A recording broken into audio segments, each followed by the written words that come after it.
Good morning, church. My name is Pastor Dave Sorensen, pastor at Community of Faith, and we have an encouraging word every Tuesday and Thursday. And today I'd like to share a piece called Marginalized.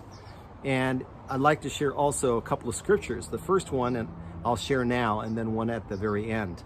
Ephesians 4:29, it says this: "Do not let any unwholesome talk come out of your mouth, but only what is helpful in building up others, that it may benefit those who listen."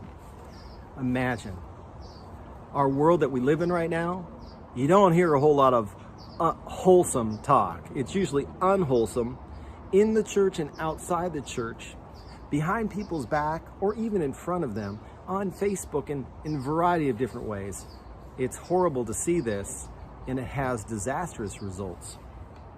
So my question for you today is an obvious one. Are you feeling marginalized? It is that felt perception of being discounted, demeaned, or dismissed because of your point of view, how you dress, the color of your hair, how you talk, how you walk, where you're from, color of your skin. The list of reasons for feeling marginalized is long and wide. I know of a dozen of folks who have felt marginalized after sharing their political views on social media.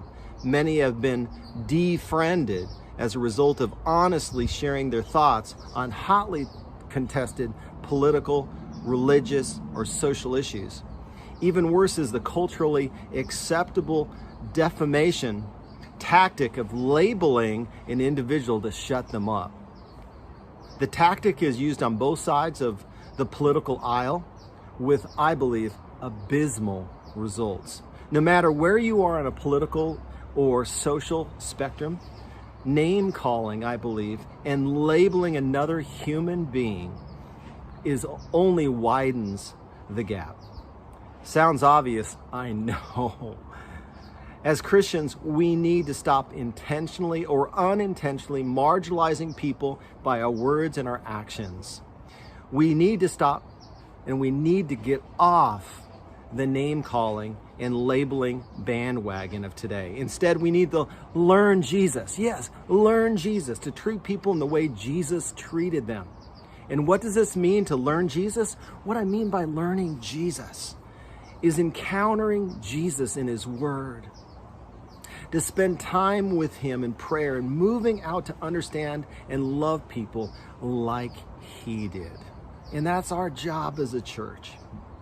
I know it will be challenging and uncomfortable and unpopular, but we need to do it for the sake of the gospel. So I challenge you today to stop the verbal mudslinging and do the right thing.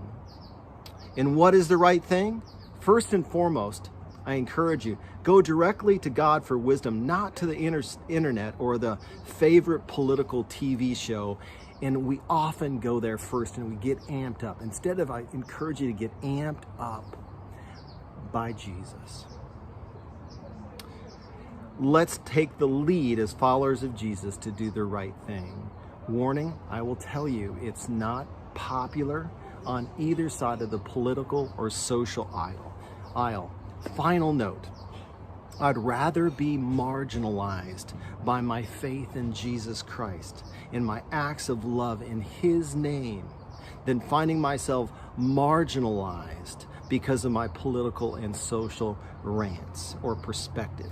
In other words, if I get persecuted or dismissed by others, may it be for my love of Jesus rather than my hasty words. Let me finish with the last word that comes from Philippians 1:27. Good word.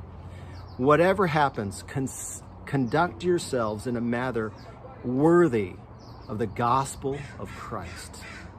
Let's learn Jesus together.